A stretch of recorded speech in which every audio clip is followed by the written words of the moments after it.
বাংলাদেশ জামাত ইসলামী কর্তৃক আয়োজিত আজকের এই বিক্ষোভ সমাবেশের সম্মানিত সভাপতি উপস্থিত সাভারবাসী, আসসালামু আলাইকুম ওয়া রাহমাতুল্লাহ।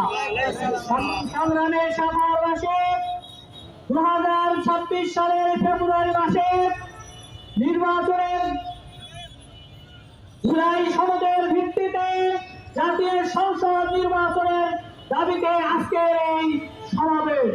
সম্মানিত উপস্থিতি, আপনারা অবগত রয়েছেন যে এই আমাদের তরুণ যুবক চায় না, জামাত ইসলামী অবশ্যই নির্বাচন চায়, তবে কোন সাজানো পাঠানো নির্বাচনে জামাত ইসলামী বিশ্বাস করে না।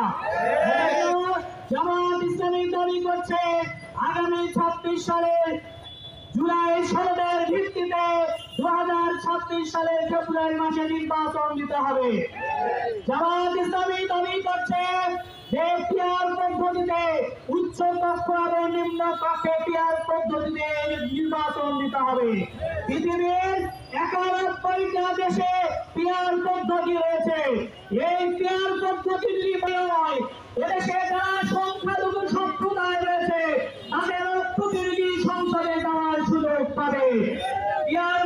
একটি দলের বিদায়ের পর আরেকটি দল টেন্ডার বাজে, তারা স্ট্যান্ড বাজে এবং তারা বাস স্ট্যান্ড দখল, পুকুর দখল, বালুঘাট দখল থেকে শুরু করে বিজেপি এবং টিজিবি সহ সব কিছুতে তারা নিতে কোনো পদক্ষেপ নিচ্ছে না। সুতরাং এই অবস্থায় কোন নির্বাচন, কোন ফলপ্রসূ নির্বাচন হতে পারে না।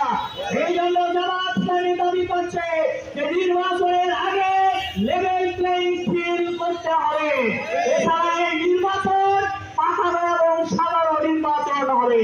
প্রিয় ভাইরা, আপনারা দেখেছেন বেশিরভাগ সরকারের সময় শিবিরের ত্যাগ দিয়ে ওই বুয়েটের মেধাবী ছাত্র ওই আপনার ভাগকে ওই 57 জন সাবেক অফিসারকে তারা হত্যা করেছিল এবং তারা পরপর 3টি জাতীয় নির্বাচন বিনা ভোটে তারা 3টি নির্বাচন করেছে।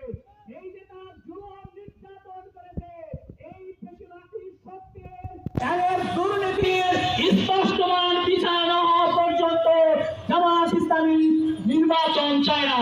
নির্বাচনের আগে এই বেশিরভাগই সত্যের অবশ্যই তাদের দৃশ্যমান বিচার করতে হবে। প্রিয় ভাইরা, জামাত ইসলামী দাবি করছে